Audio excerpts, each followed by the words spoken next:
We founded Osmind at the beginning of this calendar year. I met my co-founder Jimmy during the course of business school. We actually took a healthcare IT class together, and we're randomly paired up on a project, and really just hit it off, and ended up keeping in touch after class. And a lot of it just came down to talking about our mental health journeys. We talked a lot.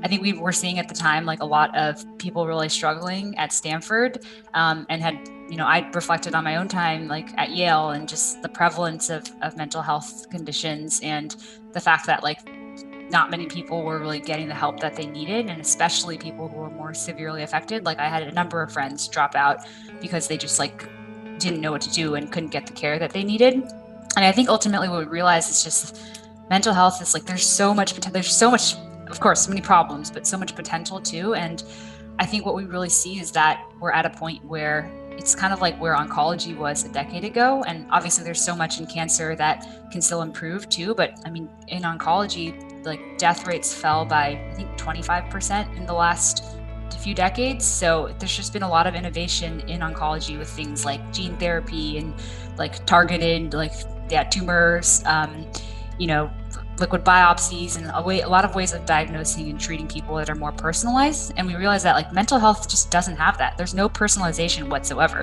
A PCP will see a patient who's not feeling well, and then just randomly give them an antidepressant. And it's not their fault. It's because we just don't know what works best for the individual, and people are suffering immensely because of that.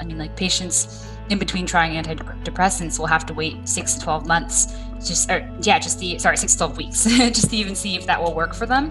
And that's where ketamine comes in, and where you've done so much incredible work, is the patients who are really they're kind of at the end of the road and using it as a last resort because nothing has worked for them. So I think we got really excited about the potential for innovative treatments like ketamine and other FDA-approved psychedelic medicine, or TMS, things that aren't getting enough attention, and that could potentially be more personalized to the patient, and wanted to build software that would help people like you and researchers too, who are trying to improve access to these therapies.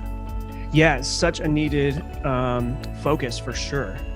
Literally decades and decades have gone by, and mental health has not gotten the attention that it deserves. And it's like a cascading effect. If you don't have good mental health, then you're not going to take care of your physical health. And then if you're not taking care of your physical health and wellness, then that's going to deteriorate, and it's going to cause more healthcare expenses down the road. So I think people, government agencies, insurance carriers are finally starting to catch on. Yes. That relates to the importance of, it all starts with the mental health, and then there's sort of a trickle down effect for sure. Yeah.